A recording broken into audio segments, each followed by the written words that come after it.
네, 샬롬. 오늘은 3월 6일 주일 아침 말씀이 되겠습니다. 오늘은 마음을 보시는 하나님이란 제목으로 레위기 5장 1절에서 13절의 말씀으로 함께 은혜를 나누겠습니다.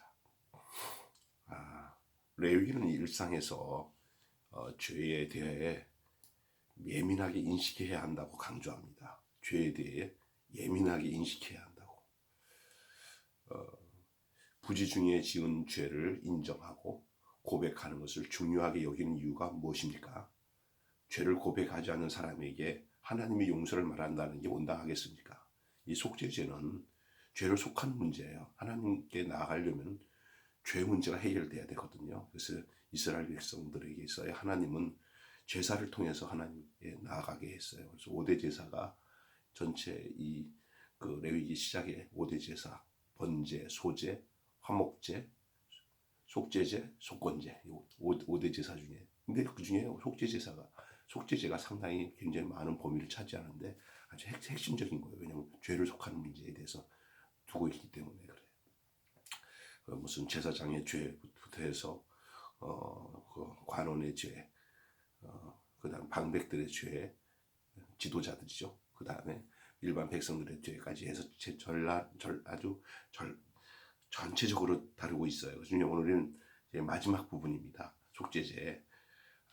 그 중에서 이제 이 본문은 우리에게 강조하고 있는 내용이 뭐냐면은 죄의 인정, 그리고 고백, 그리고 용서는 어떤 관계가 있을까 하는 문제거든요. 여기 대해서 본문 말씀 우리가 읽었지만 1절부터 13절까지 거기서 중요하게 다루고 있는 게 뭐냐면 죄에 대한 민감성이에요. 죄에 대해서 민감해야 돼요. 성경은 재판에서의 그 부정직, 재판 가운데서 부정직, 우발적인 부정, 그다음에 경솔한 서원 등을 속죄죄에 드려야 할 죄로서 규정하고 있어요. 이게 뭐냐면 개인적인 것을 떠나서 관계적인 거예요. 관계적인 거. 사람 관계에 재판에서 증거를 가지고 있으면서도 제시하지 않는 거. 또 의도적인 위증죄 이런 것을 엄중하게 다루는 범죄였습니다. 그래서 부지 중에 지은 죄라고 할지라도 그것은 자신뿐만 아니라 공동체 전체에 피해를 줄 수가 있어요. 그래서 내가 하나 짓는 죄가 나로 끝나는 게 아니라 모든 공동체에 해악을 주는 거죠. 결과적으로. 누룩이 그렇고요. 꿀이 그래요. 그래서 담백하지가 못해요. 깨끗하지가 못해요. 달콤하지만 다른 맛을 다 잊어버리게 하잖아요. 참된 맛이, 본연의 맛이. 그래서 성경은 다듬지 않은 돌뿐만 아니라 그런 맛을 섞어놓는 그런 것을 원하지 않아요. 그냥 그대로 무교병. 여러분, 그래서 전체에 영향을 주면 안 되는 거잖아요.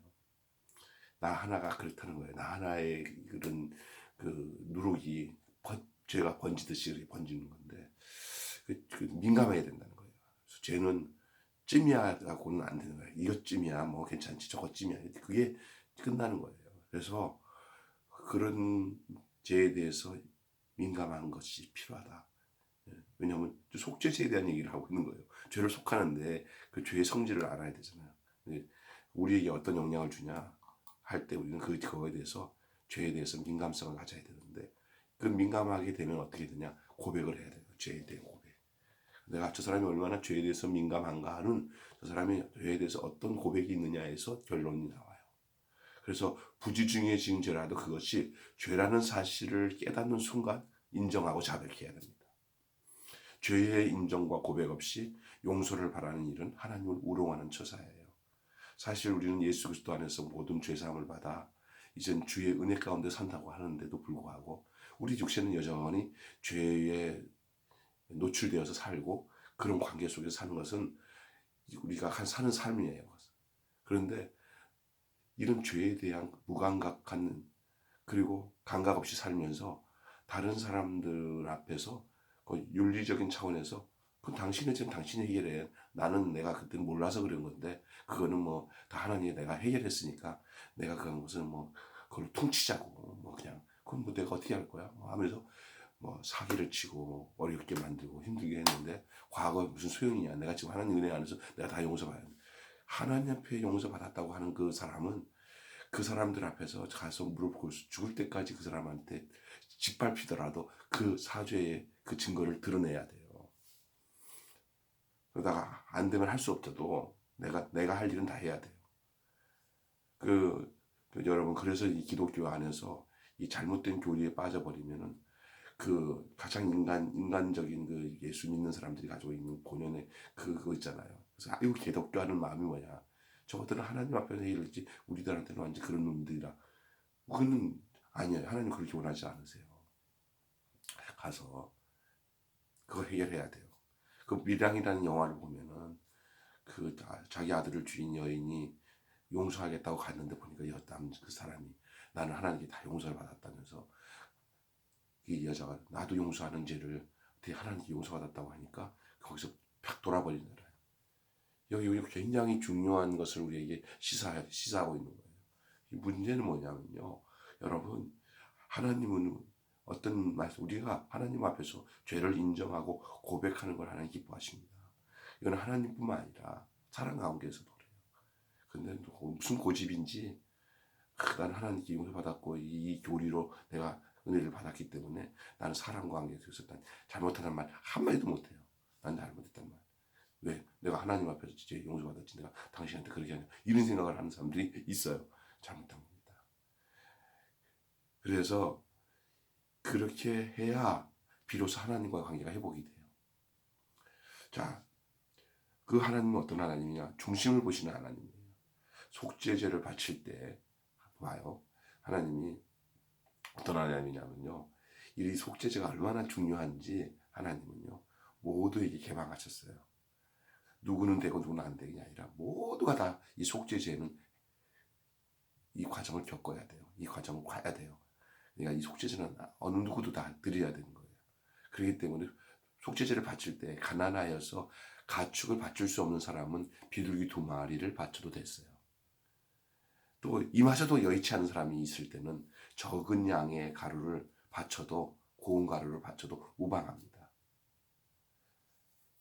자, 이게 하나님께서 원하시는 것은 말이에요.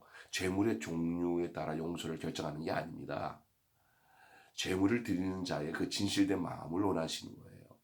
자, 보세요.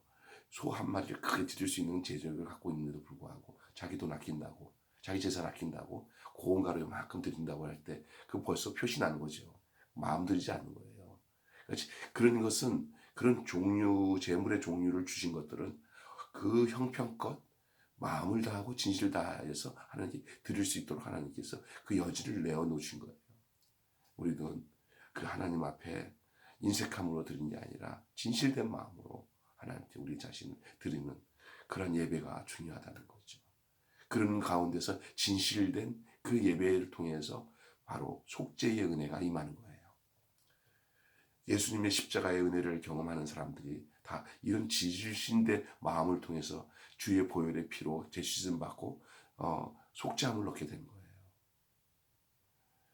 예배는요, 재판을 비롯해 일상의 삶과 직결되어 있습니다. 그래서 예배를 받으실지 여부는 예배 장소나 예배 종류에 따라 결정되는 게 아닙니다. 그보다 더 중요한 것은 예배자의 진실된 마음입니다. 하나님을 길들이는 자가 아니라 하나님의 뜻에 길들여지는 자의 하나님의 뜻에 길들여지는 자의 예배를 받으시는 거예요. 이게 참 중요한 얘기예요. 어떻게 하나님을 길들이냐 하는데 우리가 잘못되면요. 자기가 지금 사탄에게 조종당하고 있는 줄 모르고 그 짓을 할 때가 있어요. 뭐냐면 내가 하나님을 길들이는 거예요. 그래서 근데 사실은 자기가 하나님께 길들이는 게 아니라 사탄이 하나님 흉내를 내면서 그래 하면서 그 사람에게 길들여 주면서 내가 하나님이라고 눈가림하는 거예요. 내가 바르지 못하게 신앙생활을 하도록 그 사탄이 하나님이 흉내 내는 거예요. 하나님 절대 만원이 여기잖아요. 아이고 그 사람에게 하나님 그렇게 하지 않아요.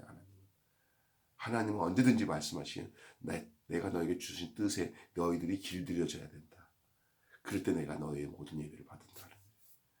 하나님은 이기적인 사람들에 대해서 왈가불고하게 만홀히 여김을 받으실 분이 아니에요. 그러니까 사랑이 없다는 게 아니에요. 그게 진짜이기 때문에 그래요. 그러나 가짜 악한 영들은 그것을 혼미케 해가지고 우리 하나님을 제대로 알지 못하도록 하는 거잖아요. 여러분, 그래서 하나님을 길들이는 게 아닙니다. 자기가 속고 있는 거예요. 하나님의 뜻에 길들여진 자로서의 예배가 드려져야 돼요. 그래서 하나님은 진심으로 죄를 인정하고 고백하는 자를 기뻐하십니다. 이게 어떤 면에서 속죄제의 가장 핵심적인 내용이에요. 하나님은 진심으로 죄를 인정하고 그리고 그걸 고백하는 자를 기뻐하십니다. 이것이 마음을 보시는 하나님이십니다. 그래서 구약시대의 속죄제도 솔직히 말해서 깊이 들어가면 마음이고요.